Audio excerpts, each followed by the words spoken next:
It's been another wild week at the state capitol, and the conversations happening in committee hearing rooms just steps apart could literally bankrupt the state of Missouri.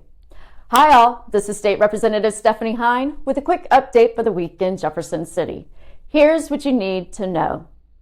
There was so much happening at the Capitol this week, it was really hard to choose what to focus on for this week's video.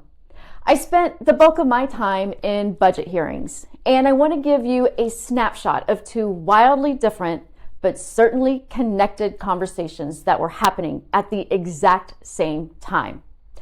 On Wednesday, the Republican tax plan, House Joint Resolution 174, was being heard. This plan would eliminate nearly $9 billion in general revenue. That money would then have to be replaced largely through higher sales taxes, thus shifting the burden onto middle and lower income Missourians. That in and of itself is a risky position to put our state in.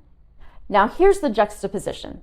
Right across the hall, that same day, the Director of Social Services was walking us through budget requests tied to major federal changes to SNAP and Medicaid under what's often referred to as the One Big Bill.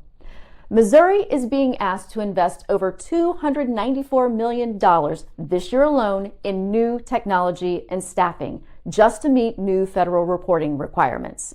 Why? Because those requirements and the funding cuts that come with them were put in place so that the federal government could deliver tax cuts for the wealthy. And here's the real concern. If Missouri doesn't meet those new reporting standards, the state could face $1.2 billion, yes, that's billion with a B, in federal penalties. To avoid that, Missouri would have to hit a 3% or lower error rate on Medicaid redeterminations.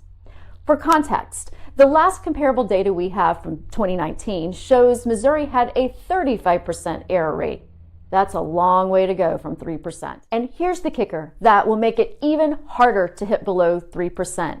We're still working through a major backlog of post-COVID Medicaid redeterminations. So think about it.